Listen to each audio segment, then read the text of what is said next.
Alam mo ba si Rodolphe Diesel na nagimbento ng diesel engine ay noong 1913 dahil hindi niya akalain na magiging matagumpay ang kanyang imbensyon.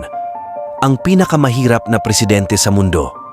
Si Jose Mujica ay ang presidente ng Uruguay.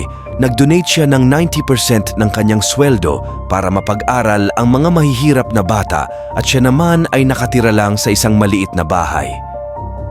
Sa Germany, walang parusa para sa isang bilanggo na sumusubok na tumakas mula sa kulungan dahil ito ay isang pangunahing likas na ugali ng tao na maging malaya.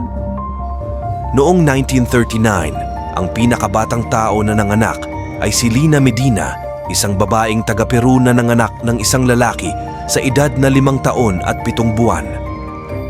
Isang lalaki ay gumugol ng 12 taon sa pagkawala ng malay o koma. Sinabing narinig niya ang lahat ng mga pag-uusap kasama ang kanyang ina na nagsasabing, "Sana ka na." Bilang isang anak, iyon ang pinakamalungkot na bagay na narinig niya. Ano ang mga naiisip mo sa mga katotohanan ito? Kung gusto mo ng ganitong mga katotohanan, mangyaring paki-like, follow and share. Maraming salamat sa inyong lahat.